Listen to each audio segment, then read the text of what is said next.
बड़े बुजुर्ग कहते हैं कि जब भी किसी मंदिर में दर्शन के लिए जाएं तो दर्शन करने के बाद बाहर आकर मंदिर की पेड़ी या ओटले पर थोड़ी देर बैठते हैं। क्या आप जानते हैं इस परंपरा का क्या कारण है?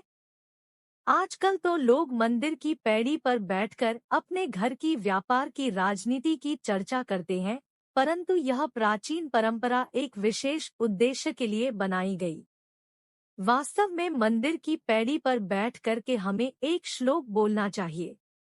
यह श्लोक आजकल के लोग भूल गए हैं। मंदिर में जाकर भगवान की पूजा करने से मन को शांति मिलती है और आशीर्वाद की प्राप्ति भी होती है। हालांकि जब भी हम मंदिर में दर्शन करने जाते हैं तो सबसे पहले अपने सिर को कपड़े से ढकते हैं और उसके बाद ही भगवान के दर्शन करते हैं। इसके अलावा कई लोग पूजा करने के बाद कुछ देर तक मंदिर की सीढ़ियों पर भी थोड़ी देर बैठते हैं।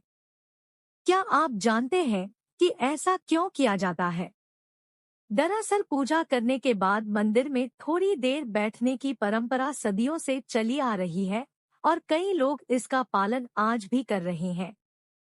हालांकि मंदिरों की सीढ़ियों पर क्यों बैठा जाता है, इसके बारे में कम ही लोगों को जानकारी होती है। दरअसल ग्रंथों में मंदिरों की सीढ़ियों पर कुछ देर बैठने की बात कही गई है।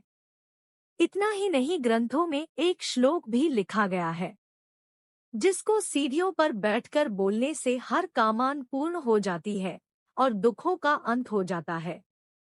जब भी मंदिर जाएं तो कुछ देर वहां की सीढ़ियों पर जरूर बैठें और नीचे बताए गए श्लोक को जरूर पढ़ें। ये श्लोक इस प्रकार है। अनायासेन मरणम बिना दैन्येन जीवन, देहांत तव सानिध्यम देहि में परमेश्वरम।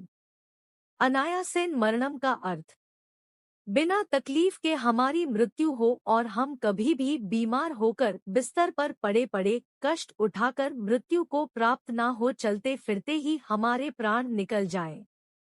बिना दैन्येन जीवन का अर्थ परवशता का जीवन ना हो, मतलब हमें कभी किसी के सहारे ना पड़े रहना पड़े, कभी भी हम बेबस ना हो।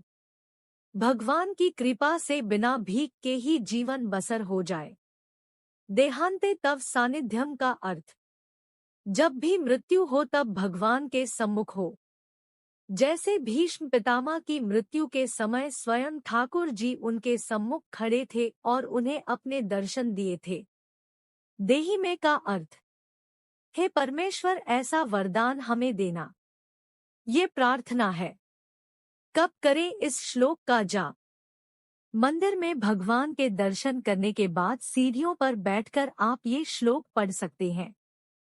वहीं जब भी मंदिर जाएं तो दर्शन करते समय आंखों को खुला ही रखें। दरअसल कुछ लोग आंखें बंद करके खड़े रहते हैं। ऐसा करने से भगवान को अच्छे से नहीं देख पाते हैं। वहीं दर्शन करने के बाद जब बाहर आकर बैठें तब नेत्र बंद करके ये श्लोक बोल दें। ये श्लोक बोलते हुए आंख बंद करते हुए भगवान को याद करें और इसे पढ़ें।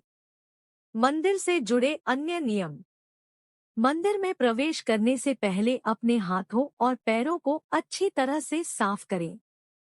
गंदे हाथों से मूर्तियों को न छुएं। दर्शन करते समय इधर-उधर न देखें और पूरा मन पूजा में ही लगाएं। पूजा करने के बाद जो प्रसाद मिले उसे खुद ही खाएं। इस प्रसाद को किसी के साथ न बांटें।